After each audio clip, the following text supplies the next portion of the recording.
दिव्य तेजमयो देवाः महावीरो महाबला ज्ञान गुण भक्ति संगमो श्री हनुमते नमो नमः।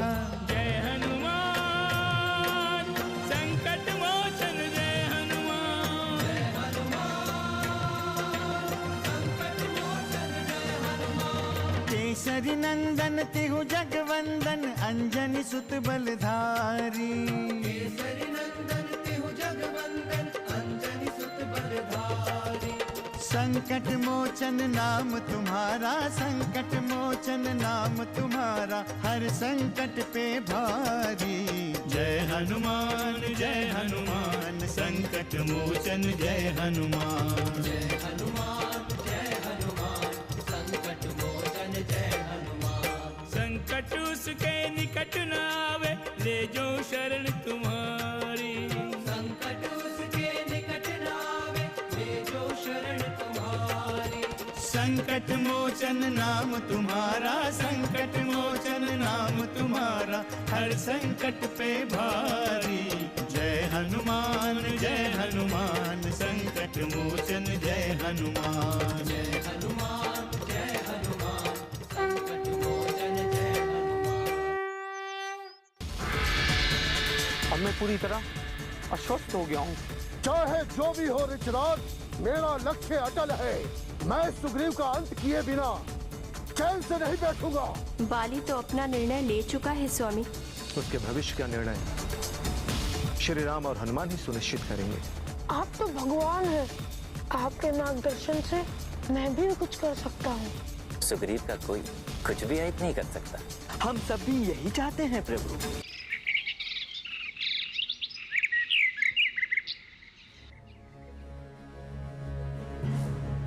भैया, अयोध्या में एक राक्षस घुस आया है।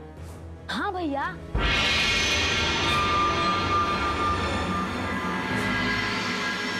उसने ढेर सारे ऋषियों को मार डाला है।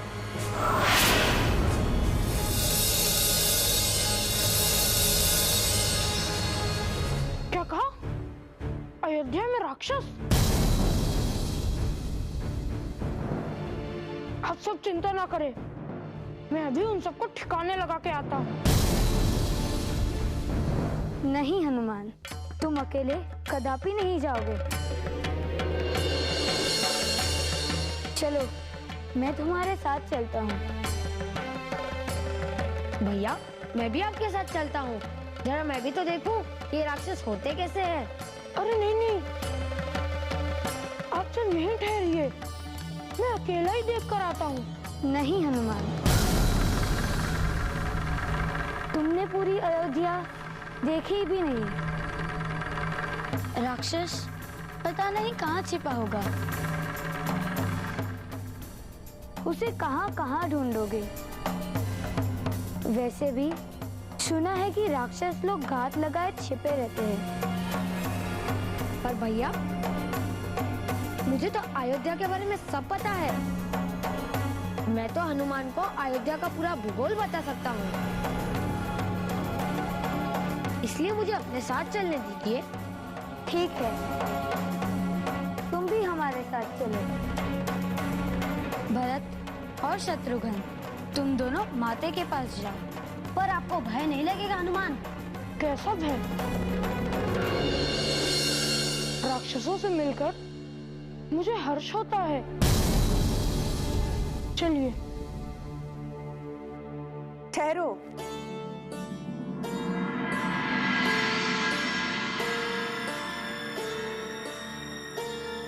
कहाँ जा रहे हो तुम दोनों?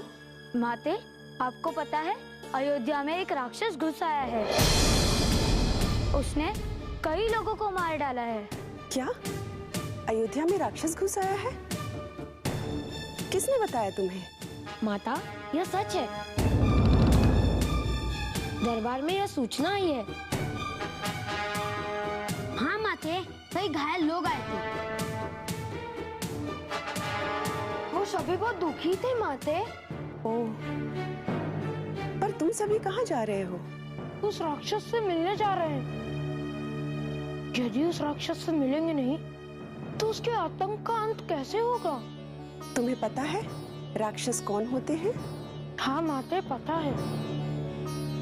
वो बहुत ही दुष्ट होते हैं। वो साधु संतों और ऋषि मुनियों को कष्ट देते हैं। इसीलिए उनका अंत करना अति आवश्यक है। फिर तो ऐसे दुष्टों से दूर ही रहना बेहतर है। जब वो हमारे सैनिकों को घायल कर सकते हैं, ऋषि मुनियों को कष्ट पहुंचा सकते हैं, तो क्या तुम्हें वो छोड़ देंगे? पर माते, हमारे राज्य में कोई आकर और हमारी ही प्रजा पर आक्रमण करे तो हम उसे कैसे छोड़ सकते हैं? पुत्र, उसके लिए हमारे सैनिक हैं। और आप सब अभी बहुत छोटे हैं। और जहां तक तुम लोगों की बात है, तुम सब जब बड़े हो जाओगे तब राक्षसों से सामना करना।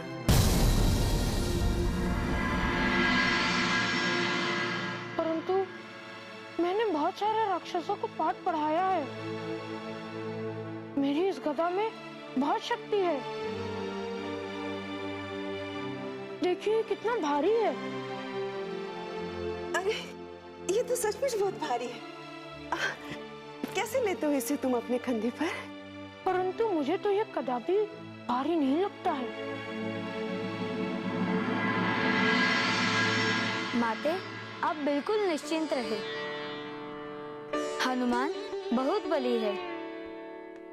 राक्षस इसका कुछ नहीं कर सकते।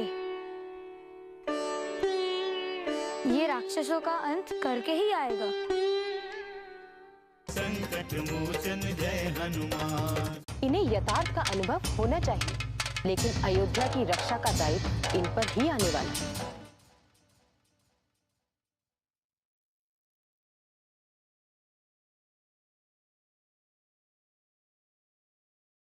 संकट मोचन जय हनुमान। पुत्र भरत, तो आप सब यहीं पर हैं? हाँ, क्या गई? ये सब राक्षसों से लड़ने की तैयारी कर रहे हैं। हनुमान अपनी गदा दिखा रहा है और कह रहा है कि ये इस गदा से राक्षसों का अंत कर देगा। हाँ माते, मेरी इस गदा में बहुत शक्ति है। गदा में शक्ति हो ना हो, लेकिन इसे अपने ऊपर इतना विश्वास तो है दीदी। पर इस विश्वास से राक्षसों का क्या होगा? दीदी, किसी भी तरह के युद्ध में विश्वास का बहुत बड़ा महत्व है और इसी विश्वास से युद्ध जीते जाते हैं। आप सत्य कह रही है छोटी माँ। माते, अब तो हमें जाने दीजिए। नहीं,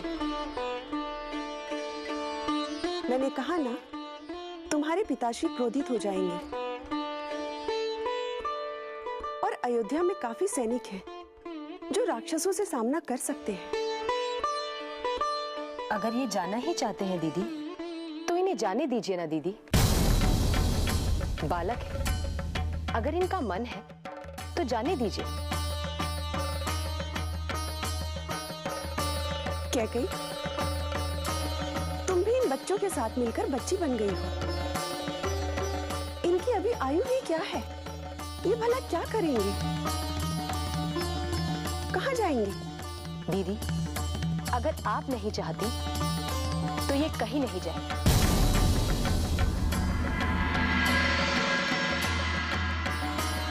लेकिन कल की अयोध्या इनकी है। इन्हें यथार्थ का अनुभव होना चाहिए, लेकिन अयोध्या की रक्षा का दायित्व इन पर ही आने वाला है। उसके लिए अभी बहुत समय है क्या गई? भविष्य में जब अयोध्या की रक्षा की दायित्व इन पर आएगी तो उन्हें अपने आप ही अनुभव हो जाए।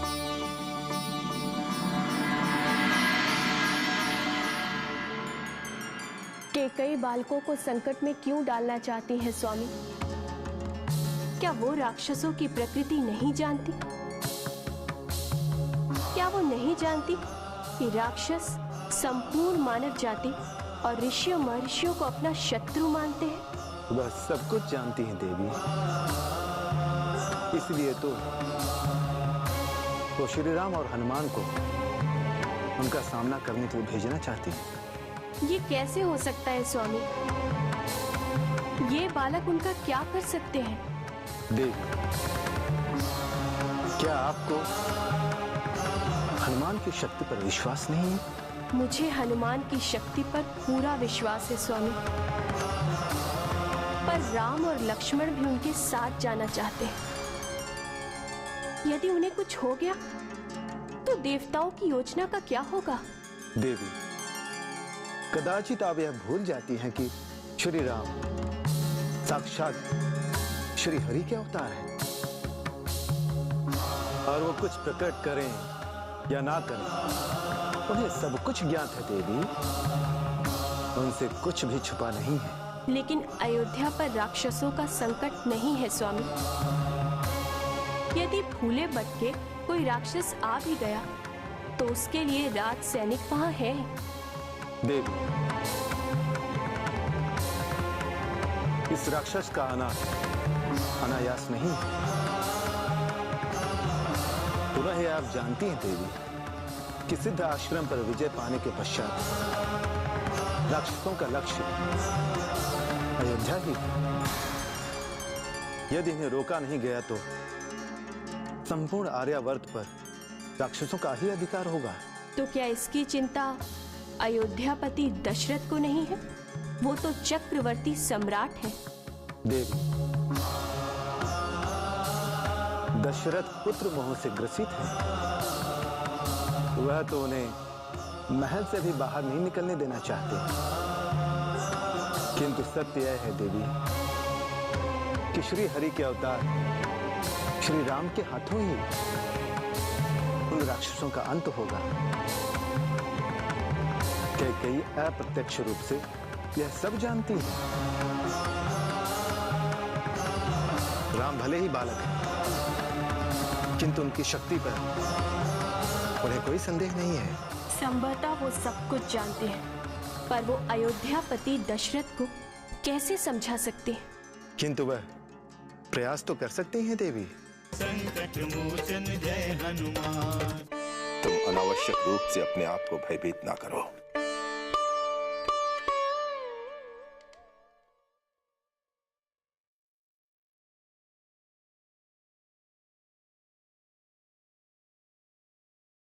संकट मोचन जय हनुमान।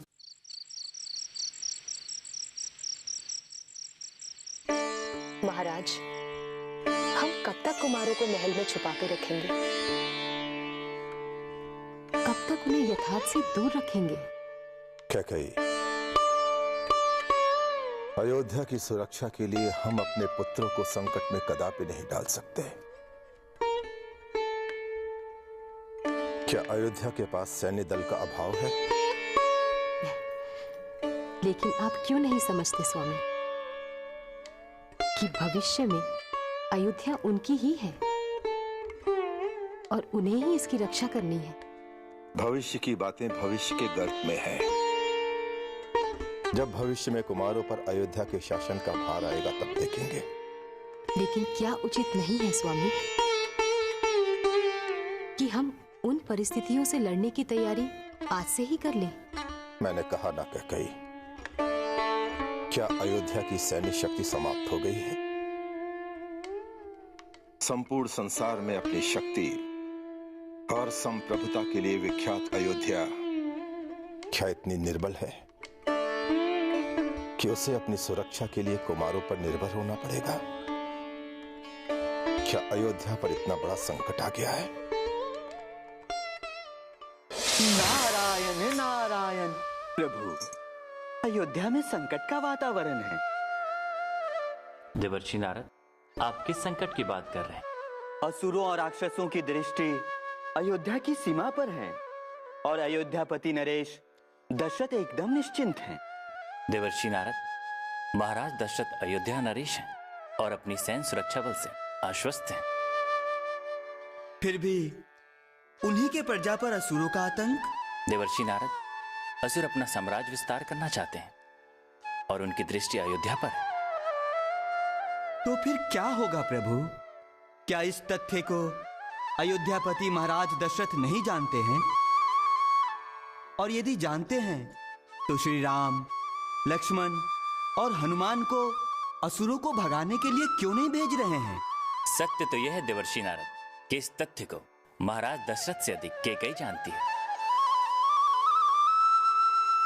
क्योंकि उन्होंने देवासुर संग्राम में असुरों की शक्तियों को देखा था। इसलिए कैकेयी भविष्य की अयोध्या में श्री राम की भूमिका को देख रही है। किंतु प्रभु, अभी तो श्री राम बहुत ही छोटे हैं। देवर्षि नारद, महाराज दशरथ भले ही राम को पुत्र के रूप में देख रहे हैं, किंतु कैकेयी उन्हें एक शक्ति के रूप में देख रही हैं। उन्हें अयोध्या के सैन्य शक्ति की अपेक्षा राम की शक्ति पर अधिक विश्वास है। महाराज, आप किन सैनिकों के बारे में बात कर रहे हैं?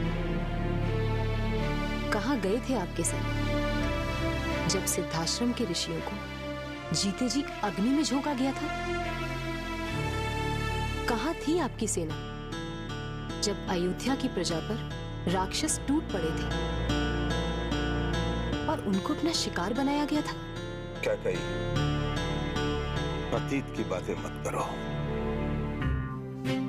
महाराज, इन अतीत की बातों में ही हमारा वर्तमान टिका है और मैं उस इतिहास के बारे में बात कर रही हूं जिसकी भूल को सुधारने की अब आवश्यकता है। हमें सिद्धाश्रम की घटना को कदापि नहीं भूलना चाहिए। सिद्धाश्रम और अयोध्या में बहुत दूरी है और अयोध्या पर आक्रमण करना सहज नहीं है।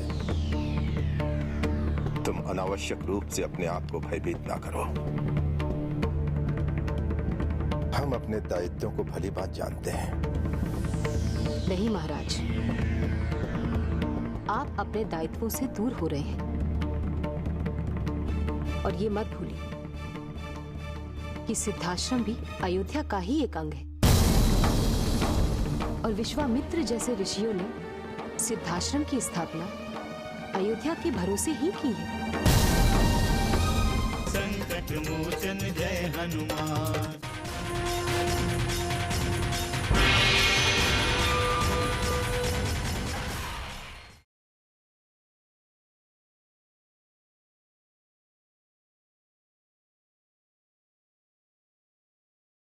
संकट मोचन जय हनुमान। रक्षा कीजिए गुरुदेव, हमारी रक्षा कीजिए गुरुदेव। हाँ गुरुदेव, ये राक्षस हमें जीवित नहीं छोड़ेंगे, हमें मार डालेंगे। उन्होंने सुकान पर प्राणदान किया है गुरुदेव। रक्षा कीजिए गुरुदेव, रक्षा कीजिए, रक्षा कीजिए।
कैसे हुआ ये सब? क्या वो राक्षस इतने बलवान हो गए हैं कि तुम सब मिलकर भी सुकांत के प्राणों की रक्षा नहीं कर पाए? मेरी दी हुई विद्या काम नहीं आई? गुरुदेव, सब कुछ अचानक हो गया। हम लोग इसके लिए तैयार नहीं थे गुरुदेव। मैंने कितनी बार कहा है कि हमें सदैव हर परिस्थिति से लड़ने के लिए तैयार रहना चाहिए। शास्त्र के साथ शस्त्र की विद्या किस दिन के लिए सिखाई थी? उस राक्षस ने छिपकर प्रहार किया गुरुदेव। छल से उसने सुकांत को मारा। शत्रु से सदैव सतर्क रहने की आवश्यकता है। तुम सभी जानते हो कि सिद्धाश्रम का यह क्षेत्र सदा से ही आसुरों और राक्षसों का लक्ष्य रहा है। वो नहीं चाहते कि यहां पर यज्ञ आदि हो, क्योंकि यदि यहां पर यज्ञ और पूजा अर्चना सतत रूप से चलती रही तो उनकी सत्ता पर संकट आ जाएगा। वे आसुरी सत्ता की स्थापना पूरे आर्यावर्त में करना चाहते हैं। क्षमा करें गुरुदेव, किंतु सिद्धाश्रम क्षेत्र तो अयोध्या के अंतर्गत आता है और हमारी रक्षा का दायित्व तो अयोध्या नरेश महाराज दशरथ पर है। क्या तुम अयोध्या के सैनिकों की प्रतीक्षा करते रहोगे? क्या तब तक तुम हाथ पर हाथ धरे बैठे रहोगे कि अयोध्या की सेना यहां पर आएगी तब तुम्हारी रक्षा करेगी? स्वयं शक्तिशाली बनो, अपने आत्मबल को जगाओ, साहसी बनो। यदि जीवित रहे तो धर्म की स्थापना और अधर्म का नाश करने में सहायक सिद्ध होगे, अन्यथा सभी राक्षस सुकांत की तरह इस आश्रम के सभी शिष्यों का वध कर देंगे। जाओ और जाकर सुकांत के अंतिम संस्कार की व्यवस्था करो।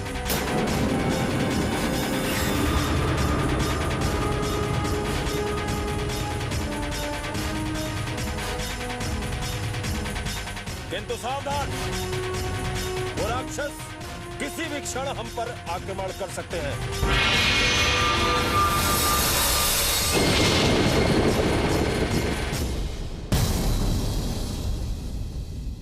कैसी अनुमति? राक्षसों को पाठ पढ़ाने के लिए अनुमति, परंतु शीघ्र ही लौटाना।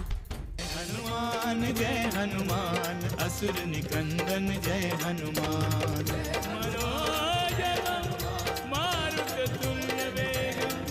जितेन्द्रियं बुद्धिमतां वरिष्ठं वातात्मजं वानरयूथमुख्यं श्रीरामदूतं शरणं प्रपद्ये।